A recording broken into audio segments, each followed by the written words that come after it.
What if the one thing that you've been overlooking, your pension, is actually the key to unlocking early retirement, eliminating income uncertainty, and protecting your spouse long after you're gone?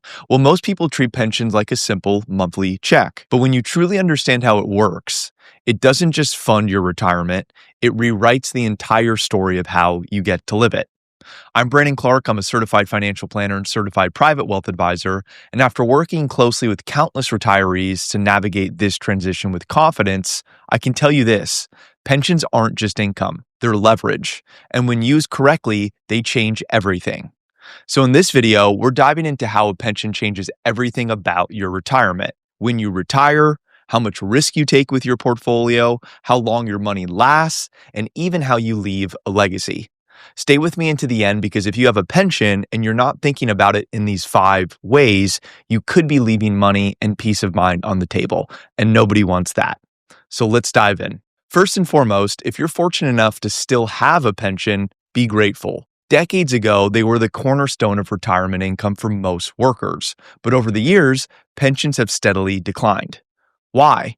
Well, employers wised up. With pensions, the risk of funding your retirement fell on your employer, not you.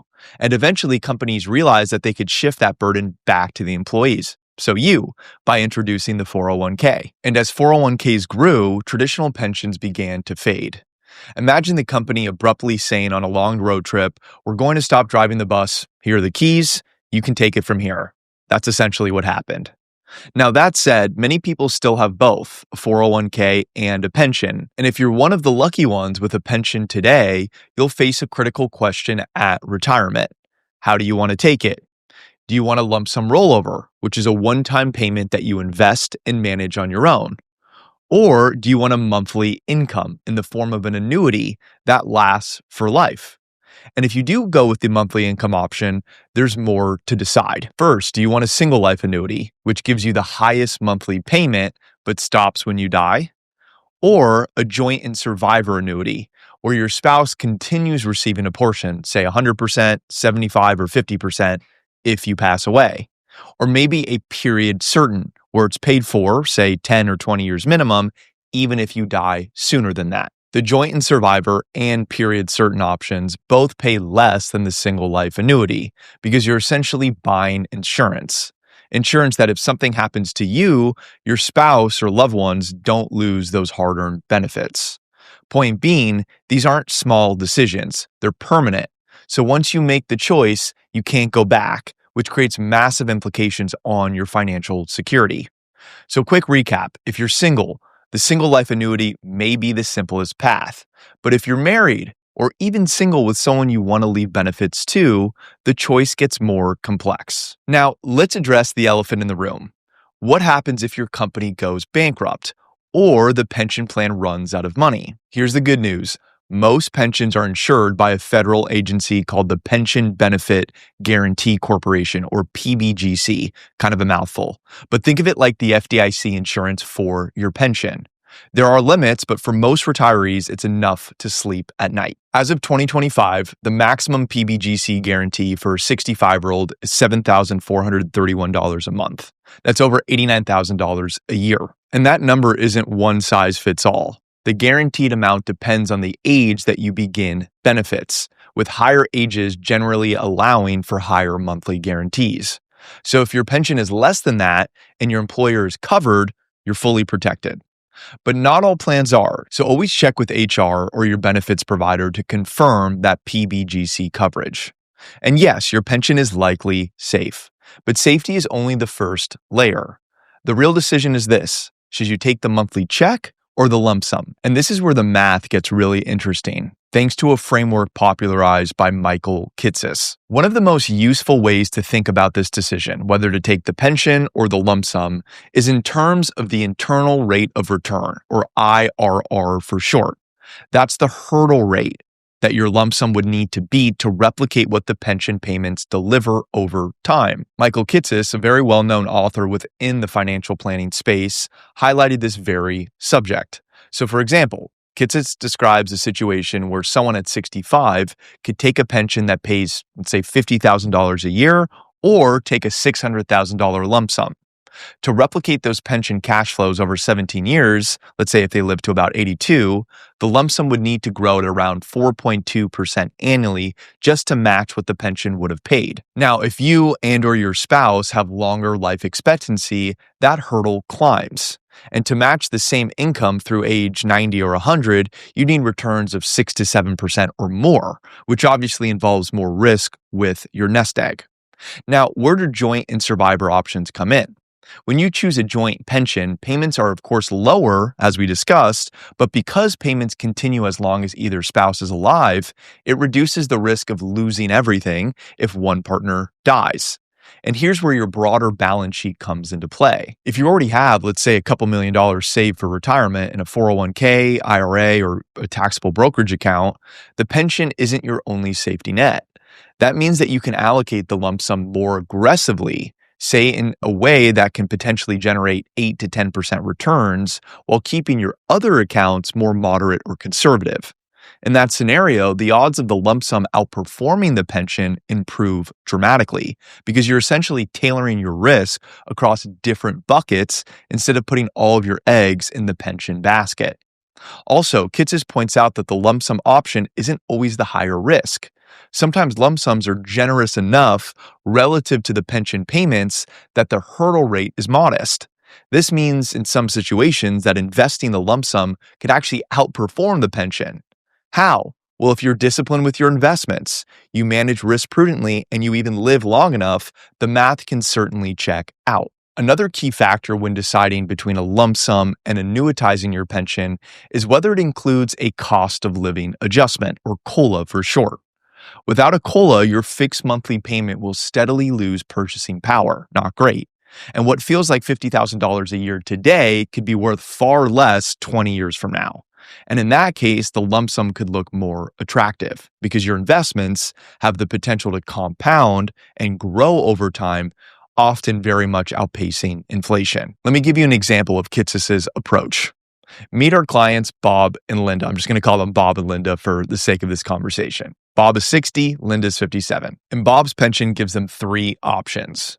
First, a $280,000 lump sum. Second, $1,200 per month for life with 100% survivorship, meaning Linda gets the full benefit if Bob dies, or $1,500 a month for Bob's life only, but it stops the day that he passes. Seems like $1,500 a month is the winner, right? Bigger check, more lifestyle flexibility, but until you realize that if Bob does die early, Linda gets absolutely nothing. Now, here's what most people don't realize.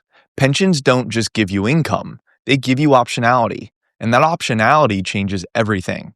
Taxes throughout retirement, order of withdrawals, and even your legacy. Stick with me because this is where it gets interesting, and I'll highlight those 5 key areas where a pension dramatically impacts your retirement.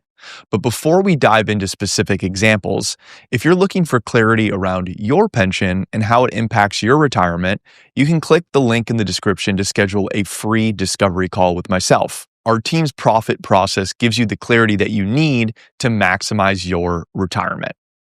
So first, pensions change your withdrawal strategy. Think about it. If you're getting $36,000 a year from a pension, let's say without a COLA increase, that's $900,000 worth of income over 25 years that you essentially don't have to withdraw from your 401k or IRA. That means that your investments get to sit longer, compound and grow longer, and you may delay touching them until those RMDs eventually kick in. What this does is it reduces sequence of returns risk dramatically, and that's essentially the risk of retiring just before a market crash and being forced to sell investments for those distributions when your portfolio is down, which ultimately compounds losses. And here's the real relief. Having a pension means you can ride out those downturns without having to touch those stocks in your portfolio. That alone could be the difference between running out of money at, say, 82 or coasting safely into your 90s without that knot in your stomach. Secondly, pensions impact your tax strategy. This is an area that not a lot of people consider when talking about their pensions. For many, Roth conversions in retirement can leave a lasting impact, shifting those pre-tax dollars into Roth accounts to reduce future RMDs and lower taxes maybe in your 70s and 80s. But if you have a pension that pays, let's say, $36,000 a year, that fills up your lower tax brackets pretty quickly. and you may not have as much room to convert pre-tax dollars without jumping into those higher brackets. That's why some people may consider a lump sum option instead to keep income low in those early retirement years and then convert their IRAs to Roth slowly. And then they can recreate their own guaranteed income using maybe private annuities later on.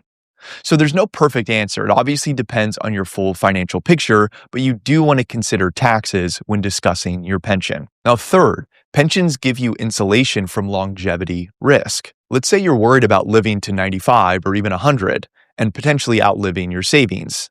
This is where a pension shines. It gives you income for life, no matter how long you live. If your expenses are covered by that pension, you don't need to worry about market performance or withdrawal rates. And here's something that a lot of people don't spend the time confirming, and it's really important. Pensions can have a cost of living adjustment, COLAs. That means that your income could increase each year with inflation, preserving your purchasing power in retirement. One of our clients, Kevin, chose a joint and survivor pension with a 2% COLA. It started at $3,000 a month, but by age 75, it was paying over $3,600 a month. That's the quiet power of COLAs and why you do need to read the fine print on your pension plan. The fourth area, pensions protect your spouse if structured properly. Remember Bob and Linda from earlier? They chose the 100% joint and survivor option. Sure, it was only $1,200 a month, less than that $1,500 single life option, but now Linda is protected for life. So why does this matter? Well, because when one spouse dies, you lose one Social Security check, and the surviving spouse only collects the higher amount, losing the other amount they were getting. But expenses don't usually drop in half to offset that amount. Usually what we see is about a 20 to 30% reduction. So having the pension continue for the surviving spouse means less financial strain during an already difficult time. And that's why, for many couples, the peace of mind is worth more than an extra few $100s a month.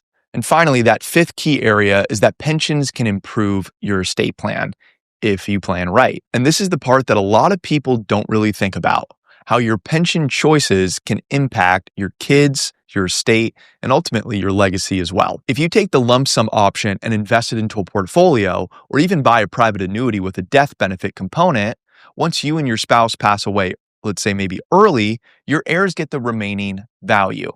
But with a traditional pension, the payments stop when both spouses pass. That's it. Nothing goes to the kids. So you need to ask yourself, do I value guaranteed lifetime income more? Maybe. Or the chance to still enjoy my wealth, but still leave behind some of my wealth to my kids. Now, let's tie this all together with another real case study. And for confidentiality purposes, I'll just call them Kevin and Lynn. Both 57 and retiring early. They have $1.7 million in savings, paid off house, and $36,000 a year from their pension with a 2% COLA. Their expenses are about $95,000 a year, including travel. And we ran two scenarios. In the first one, they take the pension and delay Social Security. In the other, they take that $500,000 lump sum and invest it. And with the pension, they had a 95% chance of success through age 95, even after a 2008 style crash that we replicated. However, with the lump sum, it dropped to 86%. Still very solid and quite frankly, even a number that we often encourage. But as you can see, it made a fairly big difference with that probability of success. And what if they both needed long-term care? Well, that's where the pension income really showed its strength. Bottom line, the pension gave them security, flexibility, and even protection, and they still had plenty of liquid assets for emergencies or even for legacy planning. So what should you do? If you're sitting on a pension decision or just want to know how to maximize what you've already got, here's the first step. You can get a second set of eyes on your overall retirement plan. We offer a retirement discovery call. No sales pitch, just a personalized breakdown of your pension options, investment risks, and retirement timeline, so you know exactly where you stand. We'll show you the trade-offs, we'll run stress tests, and we'll help you align your pension with your Social Security, your tax strategy, and your long-term goals. If that sounds helpful, there's a link in the description, and you can book your call in under 30 seconds. Because when it comes to retirement, clarity is everything, especially when you've got a pension. You just need to use it in the right way for you. Thanks for watching, and if you gained value from this video, make sure to subscribe to stay updated on weekly videos similar to this one. Looking forward to seeing you in the next video.